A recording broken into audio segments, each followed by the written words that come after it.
오늘 본문은 이 헷세드를 설명하기 위해 42개의 구절로 길게 설명하고 있죠. 그만큼 중요하다는 말입니다. 왜냐하면 이 헷세드가 하나님의 사랑을 이해하는 데에도 매우 중요하기 때문입니다.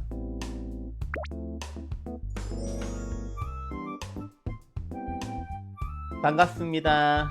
성경훈 목사입니다. 저는 오늘 여러분들과 함께 사무엘상 20장 말씀으로 다윗과 요나단의 우정에 대해 나누고자 합니다. 보통 다윗과 요나단 사이를 우정이라고 부르곤 합니다. 하지만 엄밀히 말해서 성경은 이 두 사람 사이를 친구라고 부르지 않습니다. 그보다는 오늘 사무엘상 20장 17절과 같이 다윗과 요나단 두 사람의 관계를 사랑이라고 부르죠. 앞서 18장 1절과 3절 그리고 방금 살펴본 20장 17절 모두 요나단이 다윗을 자기 생명과 같이 사랑했다고 합니다. 이것은 흔히 생각하는 남녀 간의 사랑, 감정적이고 순간적인 사랑이 아닙니다. 목숨을 건 사랑이었고 맹세와 의지가 담긴 언약적인 사랑이었습니다. 앞서 18장 3절에서도 요나단은 다윗을 자기 생명같이 사랑하여 더불어 언약을 맺었다고 되어 있죠.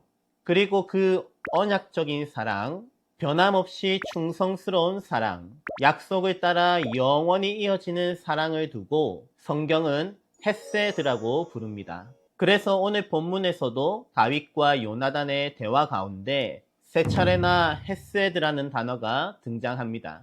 먼저 8절에서는 다윗이 요나단에게 헷세드를 요구하고 14절과 15절에서는 요나단이 다윗에게 헷세드를 요구하는 시기죠. 한글 성경은 이 헷세드라는 단어를 인자하게, 인자하심, 인자함으로 번역했지만 아무래도 한국어에는 없는 단어를 번역하다 보니 오히려 의미가 더 모호해졌습니다. 인자함이라는 번역만으로는 헷세드의 의미를 정확히 파악하기가 어렵죠. 하지만 성경은 이 단어를 245회나 사용할 정도로 자주 사용합니다.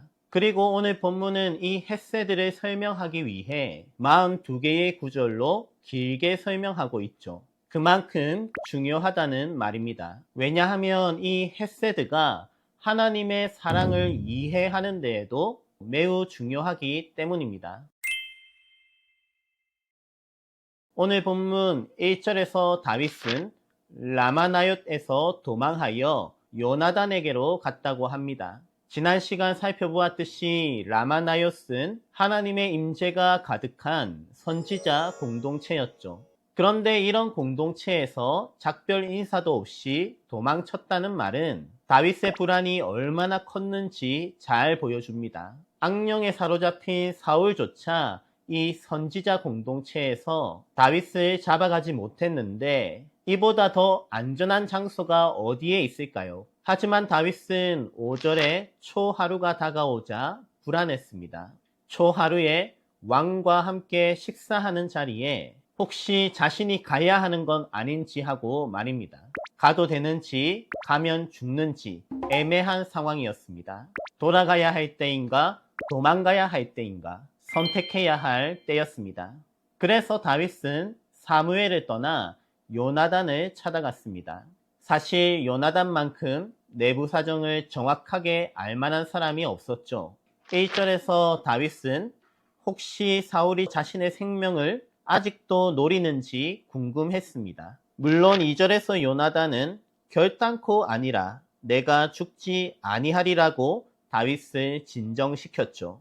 그러나 다윗의 불안은 진정되지 않았습니다. 3절에서 나와 죽음의 사이는 한 걸음뿐이니라고 그는 이미 죽음에 대한 공포에 압도되어 있었습니다.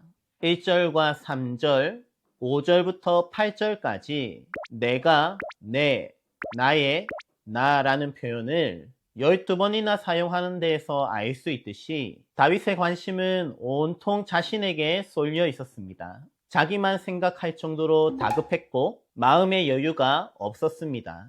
그 상황에서 8절에 다윗이 그런즉 바라건대 내 종에게 인자하게 행하라. 내가 내 종에게 여호와 앞에서 너와 맹약하게 하였음이니라 하고 헤세드를 요구합니다. 사랑의 언약을 지켜달라는 부탁 말입니다. 그것은 6절 말씀처럼 사울이 요나단에게 다윗에 대해 묻거든 온 가족이 드리는 매년제를 드리러 갔다고 알려주고 사울의 반응을 살펴달라는 부탁이었습니다. 이처럼 다윗이 자신의 불안을 넘어 미래로 나아가기 위해서는 반드시 요나단의 헤세드가 필요했습니다. 13절에서 요나단은 다윗의 요구에 곧장 맹세로 보답합니다. 만일 내 아버지께서 너를 해하려 하는데도 내가 이 일을 내게 알려주어 너를 보내어 평안히 가게 하지 아니하면 여호와께서 나 요나단에게 벌을 내리시고 또 내리시기를 원하노라. 그러면서 14절 15절에 요나단도 다윗에게 헤세드를 요구하죠. 지금은 다윗이 죽음의 위기에서 헤세드를 요구하지만 요나단은 이후에 자신이 죽음의 위기에 처했을 때 헤세드를 베풀어 달라고 합니다. 우선 14절에 너는 내가 사는 날 동안에 여호와의 인자하심을 내게 베풀어서 하나님의 헤세드를 요나단 자신에게 베풀어서 나를 죽지 않게 할 뿐 아니라 15절에 여호와께서 너 다윗의 대적들을 지면에서 다 끊어버리신 때에도 너는 내 인자함을 다윗의 헤세드를 내 집에서 요나단의 집에서 영원히 끊어버리지 말라. 이처럼 헤세드는 영원히 지켜야 할 약속, 곧 언약을 따라 베푸는 호의이자 사랑입니다. 그래서 17절에서는 이것을 다윗에 대한 요나단의 사랑이라고 부르죠. 약속을 따라 자신의 생명을 거는 사랑 말입니다. 그리고 실제로 요나단은 자기 생명을 잃을 뻔했습니다. 사울이 요나단의 말을 듣고는 33절에 단창을 던져서 요나단을 죽이려고 했었죠. 목숨을 걸고 다윗과의 약속을 지켜주었던 것입니다. 이런 사랑을 두고 헤세드라고 부르는 것이죠. 여기서 요나단을 야단치는 사울의 말이 매우 흥미롭습니다. 30절에 요나단에게 화를 내고 욕하면서 31절에 이새의 아들이 땅에 사는 동안은 너와 내 나라가 든든히 서지 못하리라. 이것은 사실이죠. 팩트입니다. 다윗이 살면 요나단이 죽을 수도 있습니다. 그런 의미에서 요나단의 헤세드는 자기를 내어주는 사랑이기도 합니다. 여기서 다윗을 부르는 사울의 언어가 매우 강렬합니다. 사울은 더 이상 다윗을 사울 집안의 사람이나 자신의 사위로 보지 않습니다. 심지어는 다윗의 이름도 부르지 않습니다. 27절, 30절, 31절에서 3번이나 반복해서 이새의 아들이라고 불렀습니다. 그리고 31절에 그는 죽어야 할 자이니라. 여기서 죽어야 할 자도 히브리어 성경으로 보시면 벤 마벳, 죽음의 아들입니다. 이새의 아들은 죽음의 아들이 되어야 한다. 다윗을 향한 사울의 분노가 어느 정도인지 알 수 있는 문구들이죠. 34절 말씀처럼 요나단의 아버지가 다윗을 욕되게 하였습니다. 그리고 그것이 요나단을 슬프게 만들었죠. 또한 41절에서 요나단은 다윗과 함께 울었습니다. 다윗이 더욱 심하게 울었다고 하죠. 앞서 요나단은 이 상황을 전혀 모르는 아이를 통해서 다윗에게 메시지를 보냈습니다. 38절에 지체 말고 빨리 다름질을 하라. 이것은 앞서 22절에 요나단이 약속한 메시지였습니다. 보라, 화살이 내 앞쪽에 있다 하거든 내 길을 가라. 여호와께서 너를 보내셨음이니라. 다윗을 떠나보내는 작별 인사이자 곧 다윗의 인생을 여호와께 맡기는 요나단의 기도이기도 했었죠. 이로써 요나단은 약속대로 헤세드를 지켰고 실천했습니다. 42절에 요나단이 다윗에게 이르되 평안히 가라. 우리 두 사람이 여호와의 이름으로 맹세하여 이르기를 여호와께서 영원히 나와 너 사이에 계시고 내 자손과 내 자손 사이에 계시리라 하였느니라.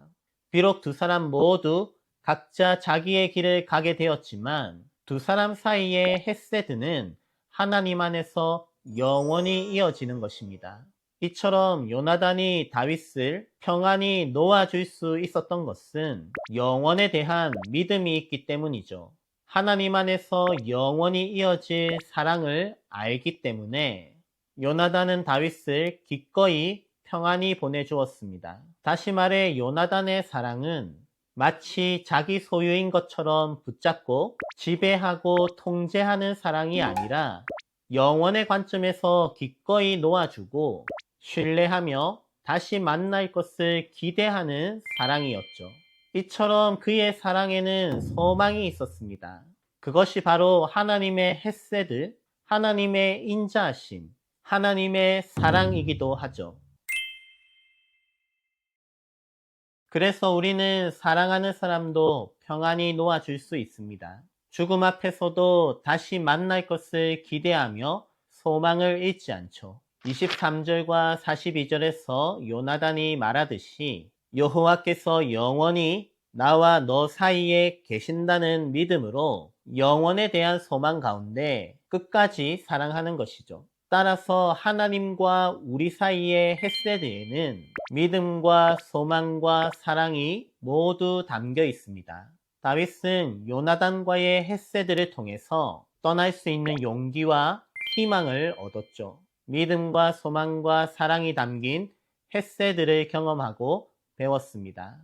그런 의미에서 다윗의 인생 산막은 매우 의미 있는 작별에서 시작한다고도 볼 수 있죠. 또한 다윗의 시편에서는 끊임없이 하나님의 헤세드에 대한 찬양이 등장하곤 합니다. 우리가 잘 아는 유명한 시편 23편에서도 6절에 내 평생의 선하심과 토부 그리고 인자하심, 헤세드가 반드시 나를 따르리니 내가 여호와의 집에 영원히 살리로다. 여기서도 영원과 헤세드가 함께 엮여 있죠. 그 외에도 시편에서만 헤세드라는 단어가 127회나 나옵니다. 다윗의 시편 18편 50절에서도 여호와께서 그 왕에게 큰 구원을 주시며 기름 부음 받은 자에게 인자를 베푸심이여 영원토록 다윗과 그 후손에게로다.